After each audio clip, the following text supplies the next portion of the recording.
Hello student, मैं कृष्ण यादव नई academy में आपका स्वागत है। आज हम बात करने वाले हैं जीव विज्ञान के अध्याय 2 से पुष्पी पादपों में लैंगिक जनन के बारे में। तो चैप्टर स्टार्ट करने से पहले मैं ये समझ लेता हूं कि इस चैप्टर में कौन कौन से टॉपिक हमें पढ़ना है। तो पहला टॉपिक हमारा रहेगा इस परिचय के बारे में। इस चैप्टर के परिचय के बारे में हम पढ़ेंगे। दूसरा टॉपिक हमारा रहेगा पुष्प की संरचना के बारे में। फिर हम तीसरा टॉपिक पढ़ेंगे नर और मादा युग्मकोद्भिद का विकास पढ़ेंगे। उसके बाद हम पढ़ने वाले हैं परागण के प्रकार और परागण में कौन कौन से अभिकर्मक प्रयोग किए जाते हैं उनके बारे में हम पढ़ने वाले हैं। उसके बाद हम पढ़ेंगे पराग स्त्री के साथ संकर्षण के बारे में। उसके बाद दोहरा निषेचन पढ़ेंगे। दोहरा निषेचन के बाद हम पढ़ेंगे भ्रूणपोष एवं भ्रूण परिवर्धन के बारे में। उसके बाद हम बात करेंगे बीज फल का निर्माण किस प्रकार से होता है। बीज फल के निर्माण के बाद हम पढ़ेंगे एपोमिक्सिक बहुभूरता और अनिषेक फलन में पढ़ेंगे। चलिए तो स्टार्ट करते हैं चैप्टर के परिचय से। पुष्पी पौधों में लैंगिक जनन। जिन पौधों में पुष्प पाया जाता है उन पौधों को आवृतबीजी पौधा भी कहा जाता है। सभी पुष्पी पादपों में लैंगिक जनन प्रदर्शित करते हैं। सभी पुष्पी पादप लैंगिक जनन को प्रदर्शित करते हैं। यानी हम इसे ये कह सकते हैं कि पुष्प जो है ये लैंगिक जनन का स्थल है।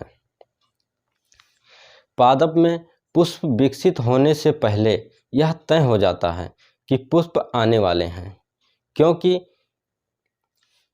क्योंकि पादपों में अनेकों हार्मोनल तथा संरचनात्मक परिवर्तन की शुरुआत होने लगती है, जिसके फलस्वरूप पुष्प में अग्रिम विकास होता है।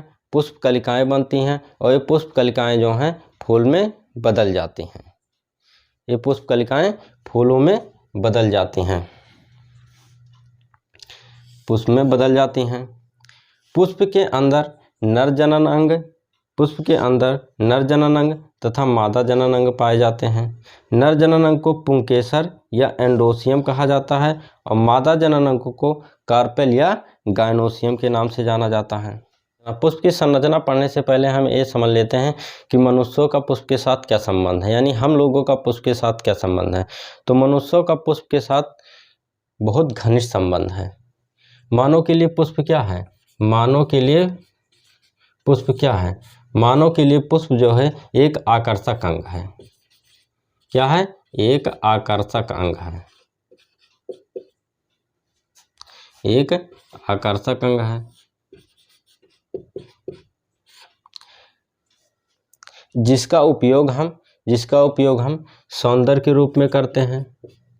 पुष्पों का उपयोग हम सौंदर्य के रूप में करते हैं। किसी फंक्शन की सजावटी में हम पुष्प का उपयोग करते हैं। और कहाँ करते हैं? आभूषण के रूप में करते हैं। आभूषण यानी कि कह सकते हैं कि श्रृंगार के रूप में हम इसका उपयोग करते हैं। और पुष्प का उपयोग हम सामाजिक, धार्मिक और सांस्कृतिक स्थानों पर भी करते हैं। पुष्प का उपयोग कहाँ करते हैं? सामाजिक, धार्मिक और सांस्कृतिक स्थानों पर भी हम पुष्प का प्रयोग करते हैं।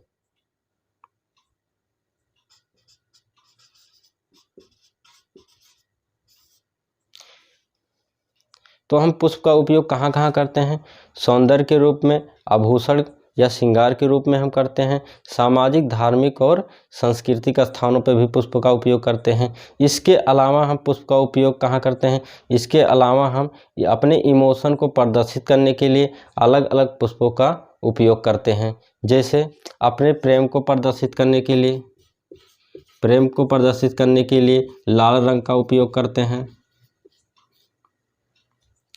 अपनी प्रसन्नता को प्रदर्शित करने के लिए हम फूलों का उपयोग करते हैं। और शोक को प्रदर्शित करने के लिए भी हम फूलों का उपयोग करते हैं। जैसे किसी की अगर मृत्यु हो जाती है तो वहाँ हम उसको सफ़ेद कलर का फूल अर्पण करा के हम अपने शोक को प्रदर्शित करते हैं।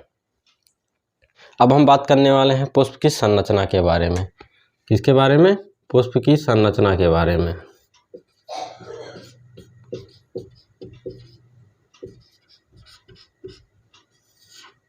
पुष्प की संरचना।